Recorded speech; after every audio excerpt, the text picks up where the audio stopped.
Hello, sweet summer children. I'm back with some juice to get you through the long night. You might be asking yourself, after Game of Thrones Season 7, who is the Golden Company? Why does the Golden Company matter? But first, in Game of Thrones production news, Watchers on the Wall reported on a new Spanish location for Season 8. That location is Urena Castle. So the Watchers on the Wall reported that back in June, Game of Thrones producers Bernie Clawfield and Chris Newman, along with Pedro Arias, HBO's Spanish location manager, visited this castle.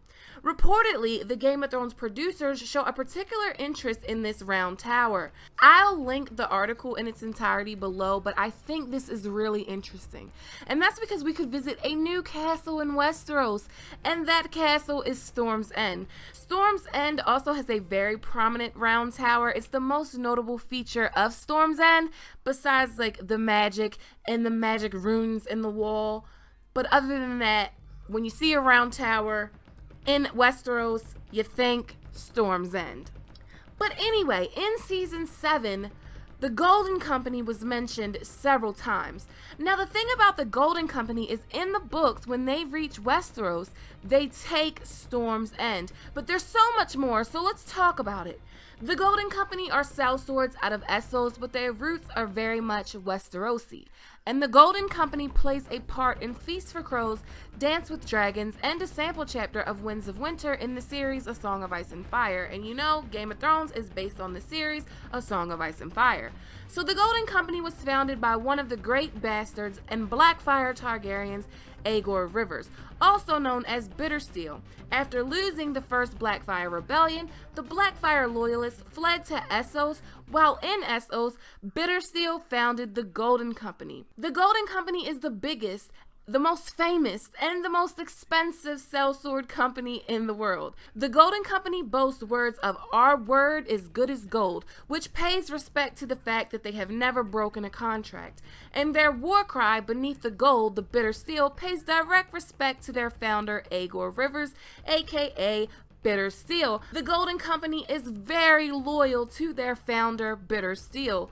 And that's not the only way that they pay respect to him. Fun fact, the Golden Company actually carries his skull with them. They have his skull, it's dipped in gold, and they carry it with them so he will be there when they return to Westeros. So the Golden Company's first claim to fame was when the Golden Company sacked Qohor.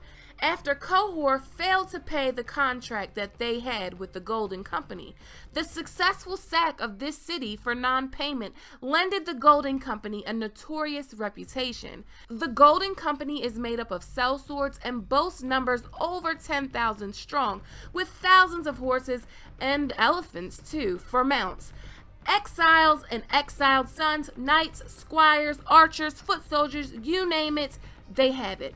But in most recent news, the Golden Company did break their contract. The Golden Company broke a contract with Myr and were allegedly headed to Volantis to support Daenerys Targaryen in the books. Tyrion learns this news from Illyrio. Tyrion questions the validity of such a claim. How did you convince the Golden Company to take up cause with our sweet queen when they have spent so much of their history fighting against Targaryens? Black or red, a dragon is still a dragon. When Meleys the monstrous died upon the stepstones, it was the end of the male line of House Blackfyre. And Daenerys will give the exiles what Bittersteel and Blackfyres never could. She would take them home. The Golden Company doesn't actually wind up supporting Daenerys though, and the real reason for that seems to be that Daenerys was still in Meereen. So they actually wind up supporting Aegon or Young Griff, and they leave for Westeros.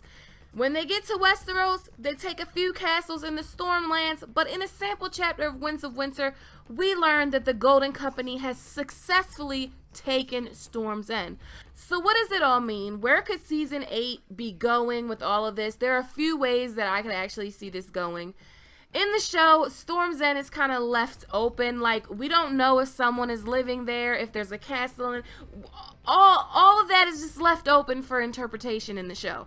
If you take Dragonstone, for example, when Daenerys gets to Dragonstone in Season 7, Dragonstone is completely abandoned.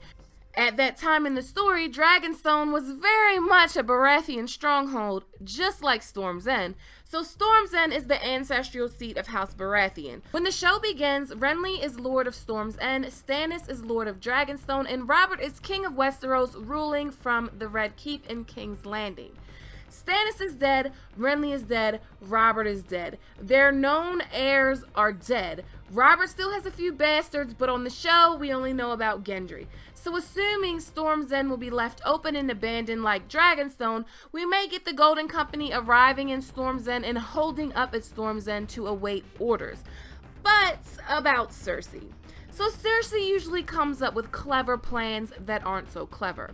For example, her plan to give power to the High Sparrow was all about setting up Margaery to be arrested and shamed. That blew up in her face terribly and led to the death of her son and the shaming of herself and the death of House Tyrell. You could also say that her efforts to assure that Tyrion would be held accountable for the murder of Joffrey led to the death of not only Tywin, but Myrcella as well. When Cersei was a young girl, it was also her idea for Jaime to join the Kingsguard so Jaime could be with Cersei in King's Landing. That backfired as well because Tywin was so angry that Jaime joined the Kingsguard that he took Cersei and left and went back to Casterly Rock. And Jaime and Cersei wound up being separated anyway. If we listed every example of Cersei's plans backfiring, we'd be here all day. So she's bringing in these exiled sellswords, and she's weak. She's really weak. The commander of the Golden Company may say, you know what? If we take the throne for ourselves, there's no one to stop us. The North is tied up with the War for the Dawn, and Cersei wouldn't have enough men to stop them. They could take all the gold they wanted for themselves and the continent too while they're at it. They're sellswords. I don't think it's going to work in Cersei's favor like she thinks. The Golden Company could also notice the real threat to mankind and join the fight for Dawn. I'm not sure about that though.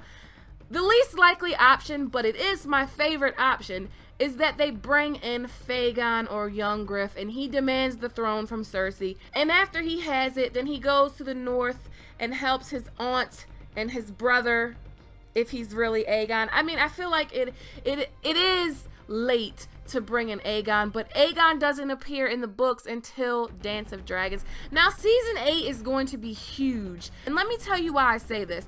The episodes are supposed to be the length of feature films. So we could have episodes that are 2 hours long. So you will be getting like a movie every Sunday. So you will be getting 6 movies every Sunday. Like, that's crazy. So they could do it if they wanted. But what part do you think the Golden Company has to play? I think bringing the Golden Company to Westeros is a recipe for disaster, and I think this will be Cersei's last mistake.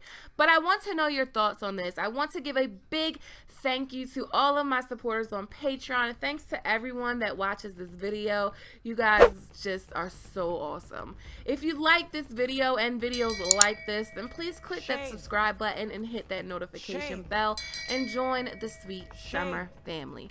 Okay, my sweet summer children, have a good day.